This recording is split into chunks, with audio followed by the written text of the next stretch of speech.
নমস্কার বন্ধুরা, শ্রাবণী ফ্যাশনে আপনাদের প্রত্যেকে স্বাগত। তো আজকে আমি সূত্রের সাহায্যে হাতা কাটিং করা দেখাবো, কিভাবে কাটিং করতে হবে সহজ নিয়মেও বুঝিয়ে দেবো। প্রথমে 4 ভাঁজে কাপড়টা নিয়েছি, আমার দিকে আমি ভাঁজ লাইন রেখেছি, আর এইভাবে এল স্কেল দিয়ে লাইনটা প্রথমে সোজা করে নিতে হবে। তারপর ঝুলের মাপ নিতে হবে, ঝুল যার যা থাকবে তার সঙ্গে 1 ইঞ্চি যোগ। যখন লাইনিংয়ে কাটিং করবে তখন কিন্তু 1 ইঞ্চি যোগ করবেন। তারপরে লাইনিং ছাড়া যেটা হবে, অনেক সময় লাইনিং ছাড়া হাতা কাটিং করতে হয়, তো তখন হচ্ছে 1.5 ইঞ্চি বা 2 ইঞ্চি আপনারা যোগ করে নেবেন।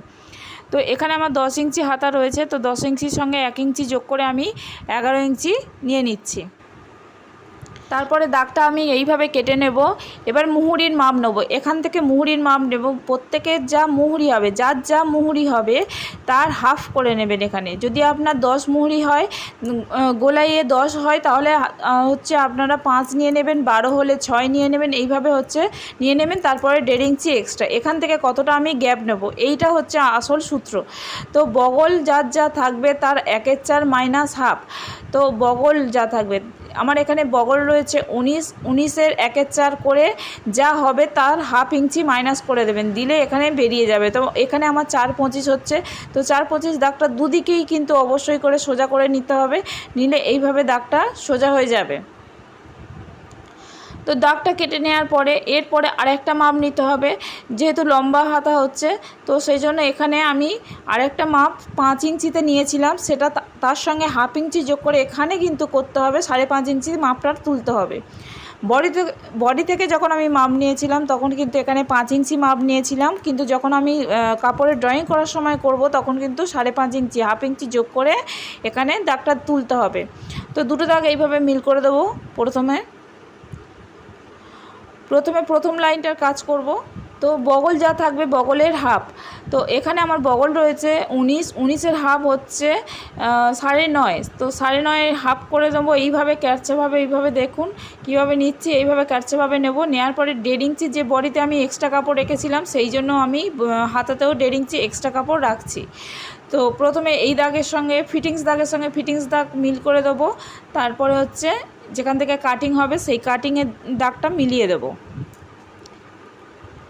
তো দেওয়ার পরে দেখুন এখানে এই দাগের সঙ্গে আর এই কোণের দাগটা এইভাবে মিলিয়ে দেব। দেওয়ার পরে এখান থেকে টোটাল যা আছে তার হাফ করে নেব। নেওয়ার পরে এখানে একটা দাগ দিয়ে দেব,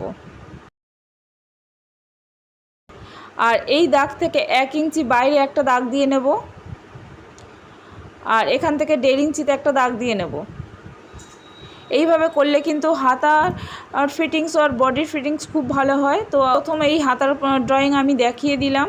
তো আশা করছি আপনারা এই টপিকে যদি কাজ করেন ব্লাউজটার আরও ভালো ফিটিংস আশা করছি হবে। তো এইভাবে শেপটা দিয়ে নিলাম। তো এরপরে কিন্তু অবশ্যই করে তালপাত কাটিং করতে হবে। তো তালপাত কাটিং করার জন্য দেখুন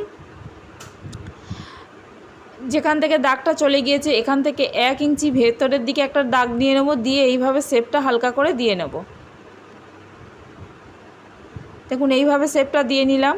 এবারে দেখুন এখানে যতটা আমার হচ্ছে, এখানে যেমন মুহুরির হাফ নিয়েছিলাম ঠিক তেমনই এখানে হাতার যে মুহুরি আছে তার হাফ নেব, কিন্তু তারপরেও দেখুন এক্সট্রা কতটা ফাঁকা রয়েছে, এই ফাঁকাটা কিন্তু অবশ্যই থাকতে হবে। 2 সুতো বা 3 সুতো, খুব বেশি হলে হাফ ইঞ্চির বেশিও হয়ে গেলে তখন কিন্তু হালকা করে শেপ দিতে হবে, কিন্তু 2 সুতো বা 3 সুতো হলে আপনার ভালো ফিটিংস হবে, এটা চলে যাবে। তো এবার সমস্ত ড্রয়িং করা কমপ্লিট হয়ে গেছে, এবার আমি কাটিংটা করে নেব।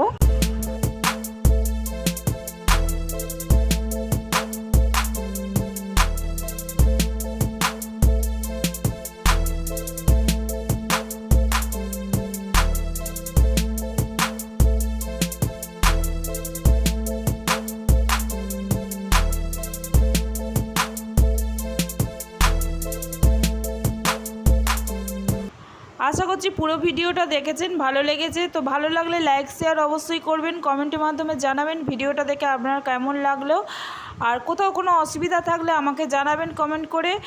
পুরো ভিডিওটা দেখার জন্য অনেক অনেক ধন্যবাদ। নমস্কার।